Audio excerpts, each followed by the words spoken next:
شیخ بهایی میگه با اون علمی که داشتم تونستم بفهمم امام زمان الان کجاست. شیخ میگه من فهمیدم این ساعت حجت ابن الحسن تو محله لنبانه، نوشتن تو کتابام هست. میگه سر ساعت رفتم اون علم جفری که بلد بود، دیدم امام زمان الله اکبر کجاست؟ محضر شهدار است؟ نه.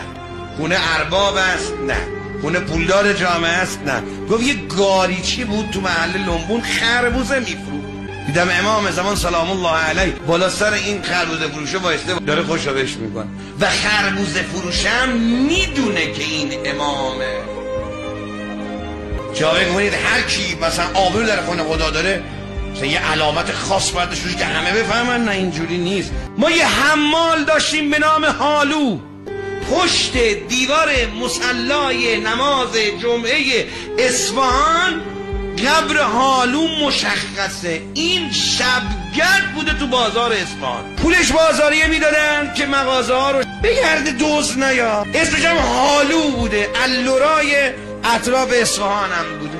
اما بعد توی قصه بسیار مفصلی معلوم میشه، مرحوم روضاتی صاحب روضات میفهمه این آقای هالو ارتباط دارد به حجت ابن الحسن المهدی.